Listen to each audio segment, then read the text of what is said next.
Picture this: you're a fit, young and healthy athlete. You're at the top of your game.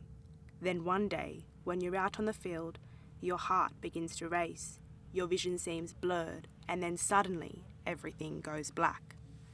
Sudden cardiac death is the #1 killer of young, competitive athletes in Australia, with up to 500 healthy and often extremely fit young people dying each year. This shocking medical condition is more common than we think, and for most of us, it's one that we've never even heard of. Just last month, 27-year-old Chris Haddad, a known fitness enthusiast, died suddenly from a cardiac arrest in this year's City to Surf. This tragedy has drawn fresh attention to heart conditions that are killing young, fit people.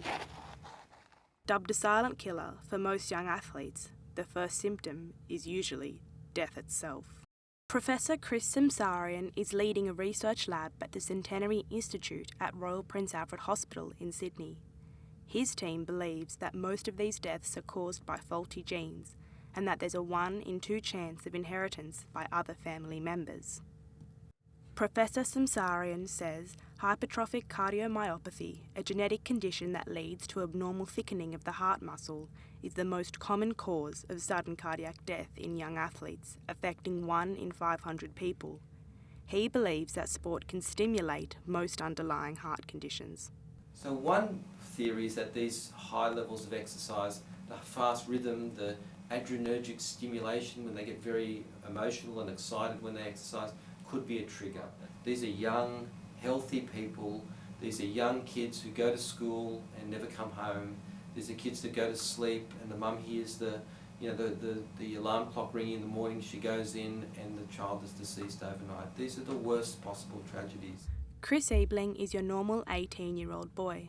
Attracted to the push and shove of rugby union at 10 years old, his world was soon turned around when medical examinations of a neck injury led doctors to discover that he had a coarctation of the aorta. This is a narrowing of the heart's main blood vessel and life-threatening if left untreated.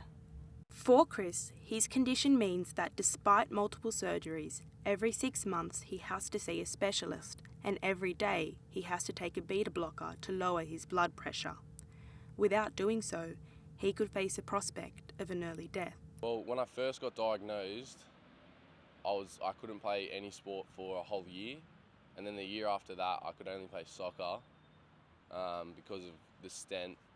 They didn't want any contact on it while it was growing into my body, my body grew around it. So it still affects me today. I've just got to monitor it, and at one point there's going to become a time where I'm going to have to make a decision to keep playing footy or stop because the risk might get too high. It's estimated 10 young Australians a week. That's 10 apparently young, healthy and fit athletes are dead suddenly and without notice. In Italy, there's mandatory screening for all competitive athletes, and this has lowered the death toll by 89%. So why is Australia lagging so far behind?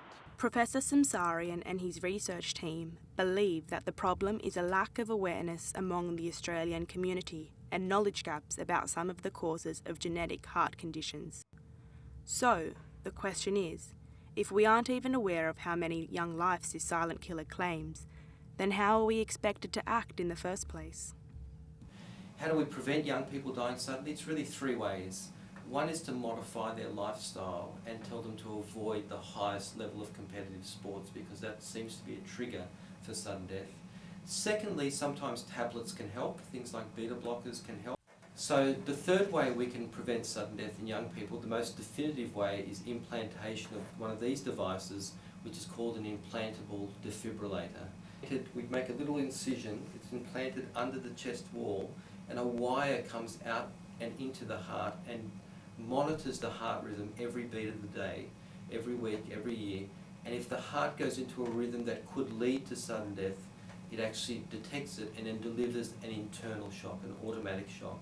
And so we know these devices save lives today at all ages, not just young people. However, Chief Executive of the Heart Foundation New South Wales, Kerry Doyle, believes it's important not to send mixed messages to the community.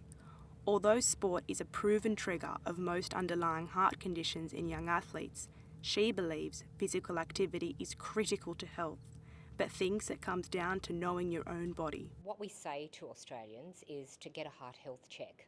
Understand what your risks are, understand your family history, understand your lifestyle factors, and then you'll know whether it's safe for you to do any level of activity. But as a general rule, physical activity will save your life.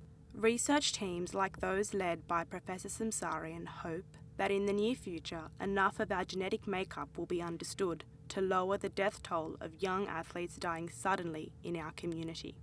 Melissa Haddad, UTS News.